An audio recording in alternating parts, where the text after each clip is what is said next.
I am brand new, Yeah. and I'm out at a listing appointment, and I'm sweating profusely. The seller said, "Hang on, John." He went and got a paper towel, wiped the sweat off my brow, and he said, "You're going to be just fine."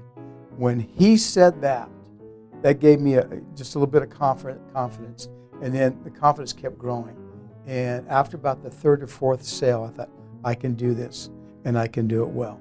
This is Small Business Celebration, where we introduce you to successful small business owners at their place of business so that you can learn something that you can use today to grow a strong and profitable business and get your next big breakthrough. Welcome to the fantastic episode here on Small Business Celebration. We're going to be talking about teaching your sales team on what to focus on during this age of tariffs. We're also going to be talking about how to lead your team during this age of tariffs so that they don't want to leave their job.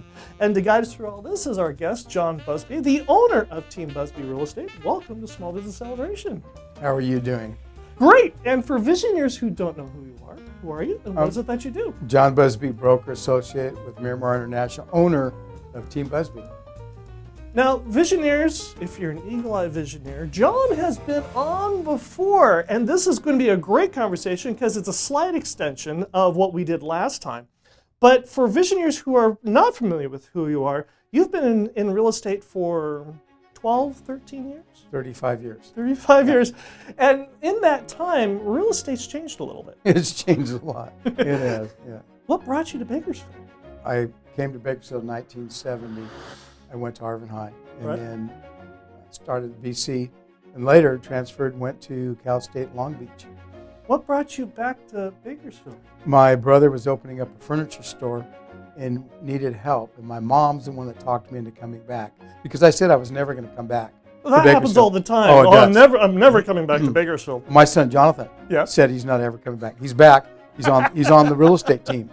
Yeah. Right, Yeah. sure. Yeah. What possessed you to go into real estate? Because there's a lot of other businesses and industries that are a lot easier, Well, I was in the oil industry and sales. right? I sold specialty degreasers and lubricants. I sold to NASA. Oh, wow. I passed the background check. I mean, I was Sure. surprised.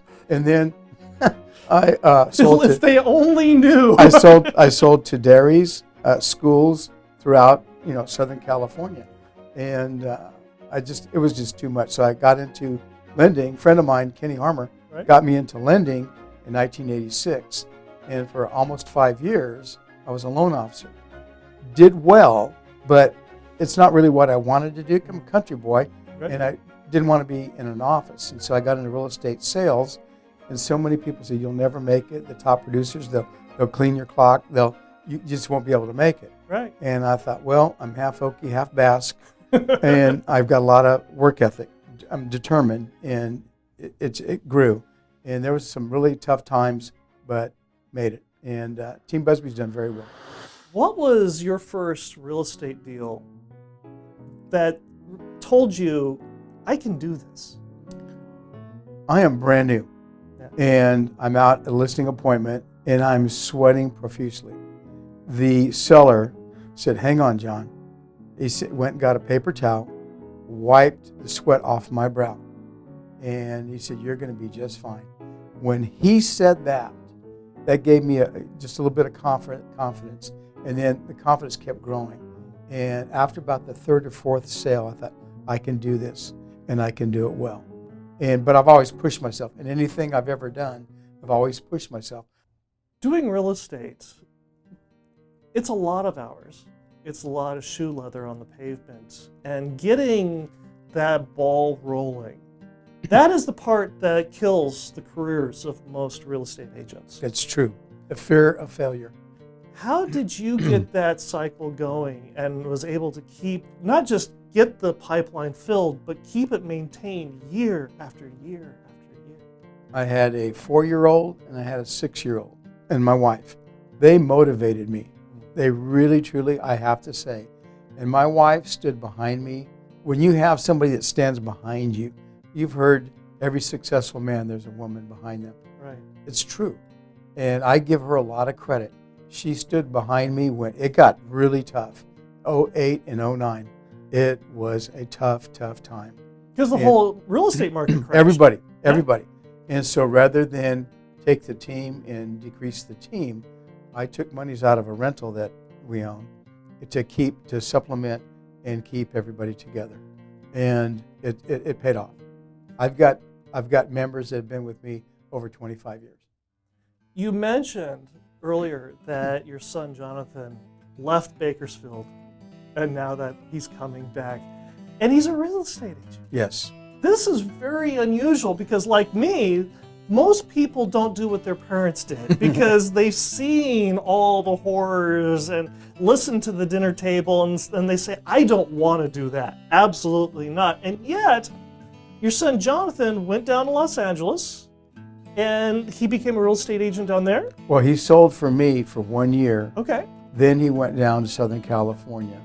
Did not want to be in Bakersfield. Right. And the environment down there is totally different than here. Did not want to raise his daughter down there. So he called and said, Dad, you have room? I go, of course.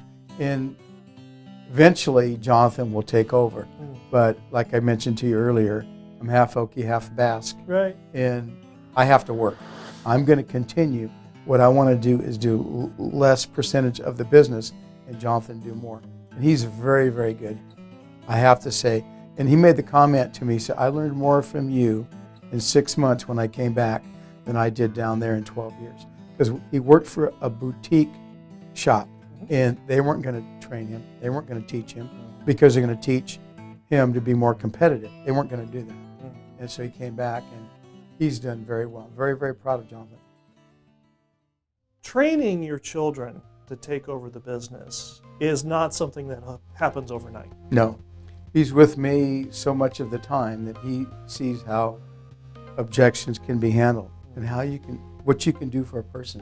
What I love, I absolutely love it, keeps me in the business, is the negotiations. I mean, I deal with attorneys quite a bit. Right. And they've seen what Team Busby's done. And it took me a long time to get into the court system. But they treat me really well. And here's a good example. 3 daughters inherited a house. And their dad told them, when I pass away, I want you to list with John Busby. So the trustee, she called me. She goes, my father told me to list the house with you. So I walked through and I said, if you do this and this and this, it will yield you this. She listened. Now, one of the daughters did not want to do the repairs, but 2 of them did. They spent, I'm going by memory, they spent $8,000, $8,500. But we sold it for $22,000, $23,000 more. So the yield was about $15,000, right, $15,500, right, more than what they would have gotten. So I'm a numbers person, and that's what's been really, really advantageous for me. How many members are there of Team Busby? 8. It's you, Jonathan, Annette, and Jerry. That's production. Okay. Then we have administrative. We have Angelica, we have Tori, we have Lisa, Marlene, and Barbara. How did you form this team as a cohesive unit? In 1990, I hired somebody to handle the paperwork. Right. A appraiser, Kirby Shropshire. He said, Busby, your best time is in front of people, not doing the paperwork. Right. So I took him at his word, and he forgot that he had told me that. Because we talked to him about 2 or 3 years ago, and he said, I told you that? And, yes, you did. So I hired this part-time person, and a lot of them, I won't say any names, they laughed at me, said, Busby, you're throwing away money. I said, well, I don't like to do the paperwork. I like being in front of people person. And so she was part-time, got a little bit busier, she went full-time. Then when I started working with sellers more than buyers, I hired a buyer partner. Right. And that's how the team got started. So the buyer partner, and she's still with me. She's been with me 25 years. And what I did is I'd give her the buyer, and she gets a portion, and I get a portion. And this worked out really well. And if you talk to John Busby and help him grow and develop your business because of the influence and the information and the wisdom that John has, perhaps you need to talk to another friend of his, Mike Saba, who's also in real estate, and you and he, on the surface, Visioneers would sit there and think that you two are competition with each other. Mike and I go back many, many years. Mike is solid, a very good person. And that's what I like about Mike. And he'll tell you the same thing about me. We both complement each other. And you can be in the same profession and do a good job. Iron sharpens iron. And Mike's a very good person too. And this Visioneer question is brought to you by Mike Saba, a Zillow Premier agent with Watson Realty, born and raised and never left Bakersfield. Give Mike Saba a call at 661-203-8406 or reach him at mikesaba1 at icloud.com today. And Visioneers, if you've got a question, you've got a thought, something you'd like to learn about here on Small Business Celebration, reach out to us on LinkedIn, Facebook, and Instagram, and your question could appear here on Small Business Celebration, just like Brett, who asks, with the new tariffs that are going on, how are you teaching your sales team on how to focus on highlighting the value of products to justify the higher prices and address customer objections? You always show them the features, the advantages, and the benefits of the property. It could be the neighborhood. It could be the positioning of the home. It could be a cul-de-sac. It could be the schools. You point out the advantages of it. Now, one thing about my team, if it's a property that's overpriced or if it's a property that's not beneficial to that client, Annette and Jerry both will tell you. And they'll tell you why. I told them years ago, do not make a sale just to make a sale. Sell with this. With your heart. You don't have to worry about your pocketbook. And they've done it and walk away from a bad sale because that buyer, they will trust you. Say, that person had my best interest. And that's why Team Busby, there's variables why Team Busby's done well over the years. Number one, I give it to him. Right. I give it to God 100%. I spoke at the Board of Realtors and they asked me, said, John, you're one of the top producers year after year after year. How is that? I pointed up. Right. 50-60% of the people didn't get it, but 40% of them did. I felt bad because I could see the people that they kind of poo-pooed what I had said. Right. But I live by that. My team works by that. Is it okay for your sales team to walk away from a race to the bottom? Oh, we get that. We get that. And again, the features, advantages, and the benefits. I'll give you an example. I tell people, if you purchase this, well, we had one. He said, this is my budget. Annette showed him a property. It was $15,000 more. He goes, that's not within my budget. What I did is I showed him the difference in payment. I showed him the benefit of that house. After close of escrow, sometimes it has to be after close of escrow. A lot of people won't do this. He called me back up. He said, thank you for that push.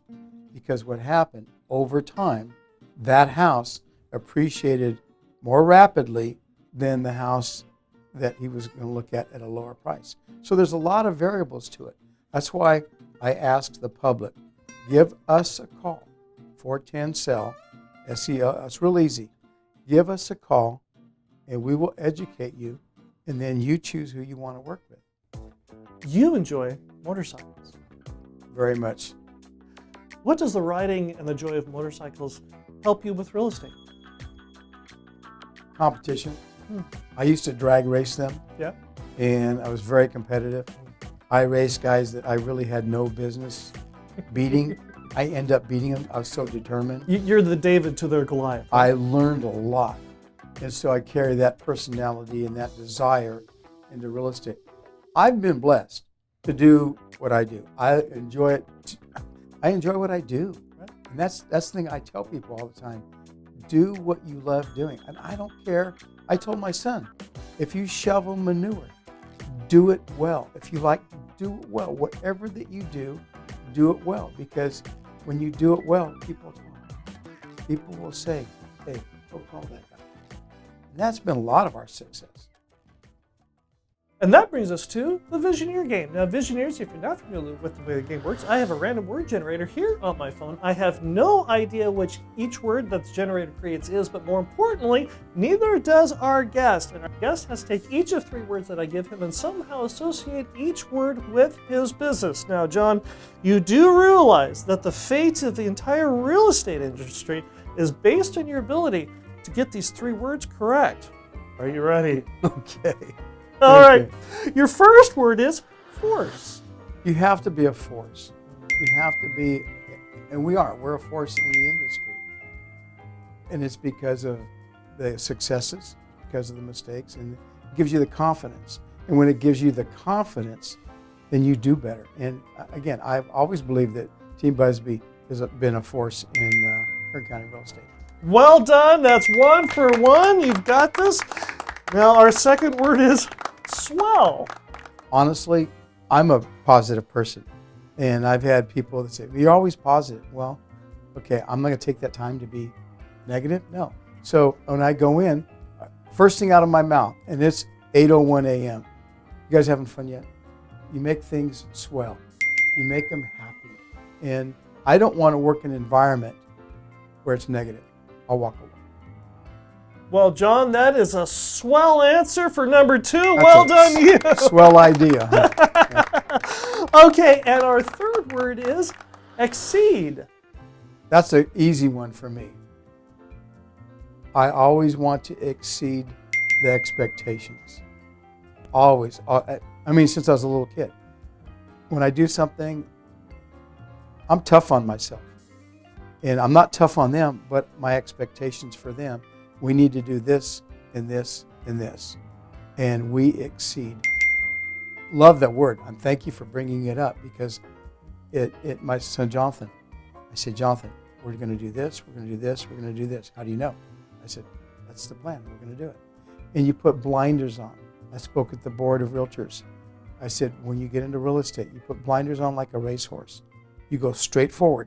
You don't care. Don't look at the side. Don't look at the side. You go straight forward. And you will. If you put the time in and you do it right, you will exceed your own expectations. Good word. That is 3 for 3. Well done. The world of real estate is safe at last. Yeah. All because of you. Yeah. What do you say to your son, or any of your sales team for that matter, who start to get imposter syndrome, as it were, and they're afraid to lose the deal? I always tell them, don't be afraid to lose the deal. You'll gain the respect of the party rather than lose the deal. Here's a perfect example. Showed a house. These people wanted to purchase this house. They were determined. I said, don't buy this house. I said, because it had a huge pitch in the roof line, in the ridge. And there's a couple of, had a lot of foo-foo, made it look pretty. Right. And I said, don't buy it. Well, I called them back to make another appointment. They didn't call me back. Call them again. They didn't call me back. Okay, something's up. I saw where it went pending. I waited. Sure enough, they purchased it. Well, about 4 years later, they call me. And we want you to come out and look at our house and sell it. This is the one I told them not to purchase. So I get out there, we're sitting at the table, and she made the comment. She said, do you want to tell him or do you want me to? I'm thinking, oh boy, they're getting divorced. And I said, okay, what's going on? She said, well, and she took her arms and we put in new plumbing. We had to do electrical, a shower pan, and we have about $35,000 in this house. And you told us not to buy it, and that's why we're calling you. and so I felt good that they called me, but I felt bad that they spent that kind of money. Because it was a younger couple, and they really didn't have a lot of money to spend like that. But at least they called me. And so that's why don't be afraid to walk away. Walk away. And did it hurt me that they weren't calling me back? Yeah, it did. But then they had the honesty to call me and say, hey, you told us. And so, and I'm not one to say, I told you so. I don't ever do that. Right. But it was interesting. I thought, whoa, what am I walking into? And that brings us to our second Visioneer question, which is also brought to you by Mike Saba, a Zillow Premier Agent with Watson Realty, selling Bakersfield homes since 1992. Give Mike Saba a call at 661-203-8406 or reach him at mikesaba1@icloud.com today. And Visioneer Sandy asks, many of our employees are concerned whether the new tariffs are going to lead to employee layoffs. How do you relate to your business's current situation without making them think that they should start looking for a new job? That could affect some businesses. It really could. We put the blinders on, we go to work. We get calls. We have the reputation now, and it's taken a lot of years to gain that reputation. But we have the reputation where they'll call us and say, Busby, come out and give me value. They trust us. And so I don't worry about tariffs. I just don't worry about things like that. But it's not going to affect us anyway. You're a baby boomer. Your son is a millennial. The conflict between generations is legendary. How have you navigated that in teaching your son how to sell? I show him, that's a very good question. I show Jonathan what's worked for me, in all these years. And he does listen, he does, in which I'm very thankful. One of the things that I've always done is when I have an appointment, I'm always there early.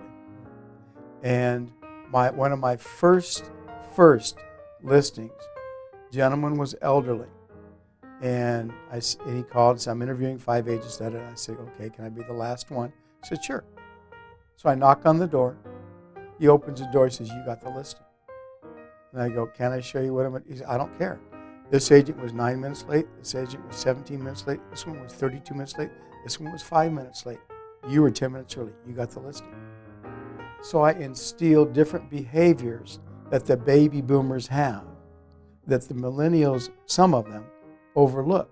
But I have to say, some of the millennials, you have to listen to them because some of them, they have good ideas. And so I listen to him, and I come up with some good ideas from Jonathan. And that's one of the things. And then have patience. You got to have patience. And sometimes, there's people that you work with, and you work with them so long that you have to continue because you put so much time into that, right, that you want to get the yield. The yield is less because you put so much time into it. But there's just different little things. He has showed me different things, technology. And I'm okay with, technology. I actually am. But I've learned additional from Jonathan. So they bring a lot to the table. And the work ethic, in some of the millennials, it's different. There's times when I get a phone call, and it's 9:15 at night. You take the phone call. There's times when I've not asked him this, and I probably will after I leave this interview, that, hey, Jonathan, the phone rang, because he's on the listing same as me, that I'm on there. Do you pick up the phone? I need to ask him that, because you have to pick up the phone. And I've always told Jonathan, we're not dealing in hundreds, we're dealing in thousands. Right. He and I have such a good relationship. He knows I'll do anything for him. And my daughter, Jennifer, she has raised two of the most magnificent little girls. She's on there, but she's tough. She got that, from her mom and dad. And you have to be tough. So toughness in sales, toughness in life, just general life. And that's a lot of variables come to be. How do you balance the two? When you're tough with your children, and I was tough on them, but they knew how much I loved them.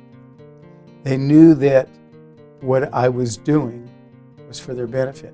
And the older they got, the more they realized it. When they got into their mid-20s, they said, Dad, thank you. And I won't say any names, but I had a relative who came up to me and said, you did it right. I tried to be friends with my children when they were really young, and like in the teens and whatever. You can't. You have to have a boundary. Same thing in real estate. I'm really nice to the clients, but there's a boundary. They cross that boundary, then I will, take a different stance, and it'll be, maybe a tougher stance. And I don't cuss or anything like that. I don't. I had a person, I won't say the profession, I don't want to offend any profession, but he got really smart with me and said something. He cussed out one of my members. And I called him up. I said, I'm canceling the listing. We're done. He goes, I want you to represent. I said, no, you do not talk to my staff that way. So you kind and tough. They know that I'm a kind person. My staff does. Right. But they also know there's thresholds. I deal with a lot of issues that require a hard decision, if you will. Hypothetically speaking, let's say there's a 25-year-old that's interested in getting into real estate. How do you approach them differently? Well, their outlook, a lot of it depends. See, not every personality can get into real estate. And there's a work ethic. So what I asked them, I'm upfront. Are you willing to do this to achieve this? Such as? Are you willing to put in the hours? Are you willing to... And when you say put in the hours, you're not talking Monday through Friday, 8 to 5. No. It's never been. And even now, I've been doing it 35 years. It's not Monday through Friday, 8 to 5. And I don't think that it ever has been for me. And even loan officers, they have to be there when you need them. I may call a loan officer at 7 p.m. Hey, I need a pre-qual on this person. Give them a call. They'll run the FICO score and everything, job stability, and a source of funds. How do you let them know that this is what it takes to be successful, and I don't care if you're offended? Well, and I pretty much answer it in that manner. I ask questions. I'll always ask a lot of questions. Why? Why is it you want to get into real estate? What is it you think you can accomplish? And I let them talk. And then I said, these are some of the things that you have said, and I give them ideas over here. I said, this is what will be needed. This is what you're going to have to do here. You're going to have to do some things, contact, people that you've not spoken to in the last 3 or 4 years, but they're friends. Put them down on a list. Not say I'm getting into real estate, and let them know, and ask them. Say, anybody that's buying or selling? And you have to start. You have to do. I did open houses. I knocked on doors. I did cold call. Here's a story. Cold calling. I was with a company, big company. They said you need to cold call. So I thought, okay. Everybody's talking about how tough cold calling was. The very first call I made, I got a listing appointment. The very first call. Okay. I counted 147 calls later is when I got my next appointment. Right. So it is tough. I just was very, very lucky. And just for a frame of reference, I already know the answer to this question, but I love asking it anyway. How many realtors are there in Kern County? Over 1,500. Over 1,500. Matter of fact, I should check on that. There could be even 2,000 at this point. Okay. You're in the top 5 realtors. That's always been my goal. Not 5%. No. Top 5. 5. You can't be afraid of an objection. You can't be afraid of a no. And I've gone to so many different conferences and seminars over the years that it's toughened my skin. And I'm not afraid somebody tells me no. Because they're not telling me no, they're telling the situation no. And you can't take it personally. And people, they get into the business, it was this and it was, and it is. It is a tough business to get into. It is a tough business to get into. I think where Jonathan is shining now is he's not having to do a lot of the tasks that I had to do in the beginning. And I didn't really start making a decent income. It was 5, maybe 7 years before I really saw a decent income. And I still don't make near what people think I make because I invest it back into the business. My CPA, I won't say names, very well known in town, he looked at our books, he goes, wow, you make a lot less than I thought. I go, everybody says that. I thought you made more than this. And I told him, I said, I put it back into the business. The moral of the story is, if it takes you 5 to 7 years to start making it with your business, that's okay. Mm-hmm. It is okay. I came from a background that we worked out in the fields. I have a twin brother. We worked out in the fields for 7 years. I realized what I did not want to do the rest of my life. So whatever job that I took, I pushed. I excelled in it for fear of going back to the fields. It's no secret that there's a lot of business owners that are struggling right now. What do you say to the business owner that is having a hard time and give them the motivation or inspire them? Be positive. Beware. and do what you need to do. Listen to what other businesses that are similar to yours, see what they're doing. You may travel down to, say, Southern California, where there's no competition. Your particular business, you're not competition to them, and ask them, how are you doing right now? What is it you're doing? And they can tell you. Go to Fresno and ask the same type of business. Say it's a floral shop, for just sake of, say it's a floral shop. Right. Go to a floral shop, say, how's it doing? I'm having a couple of issues. How would you combat that? So what you're getting same type of business. You're getting a couple ideas here, a couple ideas there. And they'll give you ideas because you're not in competition with them. John, this has been a real treat. Thank you for joining us here on Small Business Celebration. Thank you.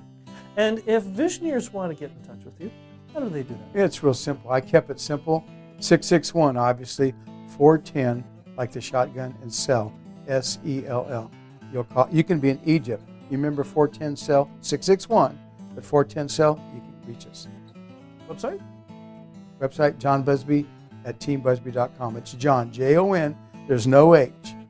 John Busby at teambusby.com. And I'll be right back with my final thought, the Ford Maverick effect. Thank you, Michael. Businesses are valued by prospective buyers based on how much that company is worth without the owner in it. Let me show you how to automate, delegate, and outsource many of your responsibilities. To learn more, visit my website, plannedexits.com. The Ford Maverick effect. When I ordered my Ford Maverick, I knew it was going to take a few months for me to get the vehicle. And as I was driving around town, my old Subaru, I began to see Ford Mavericks everywhere. I saw white ones and gray ones and blue ones and green ones, some with really cool hubcaps and others with really awesome paint jobs on them. And they were everywhere. And this phenomenon in psychology is known as the Baader-Meinhof phenomenon. The idea that once your brain becomes fixated on something, it begins to see them everywhere. It's that idea, that concept, the things that your brain is saying, that's it right now. And the problem with that is, in my case, is I was so fixated on the Ford Maverick, I missed seeing the 32 Ford Roadster that was candy apple red. I missed seeing the Robin's Egg Blue Lamborghini that was right down the street. I even missed the guy on the chromed, tricked out bicycle as he was going down with his ape hangers down the side of the road as well. All because I was fixated on the Ford Maverick. Now, at the time of this taping, we've got tariffs that are going on. It's in all the news. And this has also fixated a lot of business owners too. And a lot of business owners are now fixated in seeing things that the tariffs could possibly do, with reinforcement of some things that are happening. And now we're seeing this and that, and everything's getting accentuated to the point that we're missing all the other things on the road. We're missing the 32 Ford Roadster that's candy apple red. We're missing the Lamborghini, which, yes, it does have a tariff that's on it now. We're also missing, however, the chromed out, tricked out bicycle with a guy floating on it down the side of the road. The possibilities of everything else in our business that could go right. What I'm affectionately calling right now the Ford Maverick effect. I hope you enjoyed our conversation this week here on Small Business Celebration, and I hope you learned something that you can use today to grow a strong and profitable business. And we'll see you here again next week when we celebrate another small business making a big breakthrough. About what percentage should the owner invest back into their business? I probably put back anywhere from 12 to 15%. And over time, that wasn't much. Now it is substantially more. 3 tips for cold calls. Don't be afraid. Don't be afraid of no. Ask questions. When you ask questions, you're going to get answers. The third one is just, if it doesn't go the way you want, keep going, the next one, and the next one, and the next one. For every no, you're one step closer to a yes. The biggest sale that I've made is $1,675,000. This house was just beyond belief. It had a room, separate room that was all glass. You'd hit the remote. The walls would go up. The roof would open up so you could see the stars and everything, catch the breeze. It was in Hart Flat and just a awesome, had infinity pool. Just, again, $1,675,000. That's a lot of money. And had a shop that was unbelievable. But it was top. The fastest way to learn real estate is jump in. And that's what I did. I jumped in. Mind you, my children were little. I had to perform. I didn't have a choice. If I didn't pass the real estate test, I was going to lose that position. Jennifer was 3 and Jonathan was 1.5. And I studied. And passed it. And just jump in and do it. How does a tariff affect the real estate? If the tariffs work like I feel they will, I don't know that it will affect the real estate industry. If it's on an even playing field and more workers here, they're going to be making more money, they'll be able to afford more. If it doesn't work and people are losing their jobs, then it will affect real estate. I just think we just need to give this administration, give them 6 months, see what they do. Then we make a decision as to was it right or was it wrong. The worst example of a real estate agent, 1, they don't return phone calls. 2, they don't have their client's best interest. 3, they'll make statements that are untrue. Not too many agents are like that, but occasionally you'll have one and you think, wow,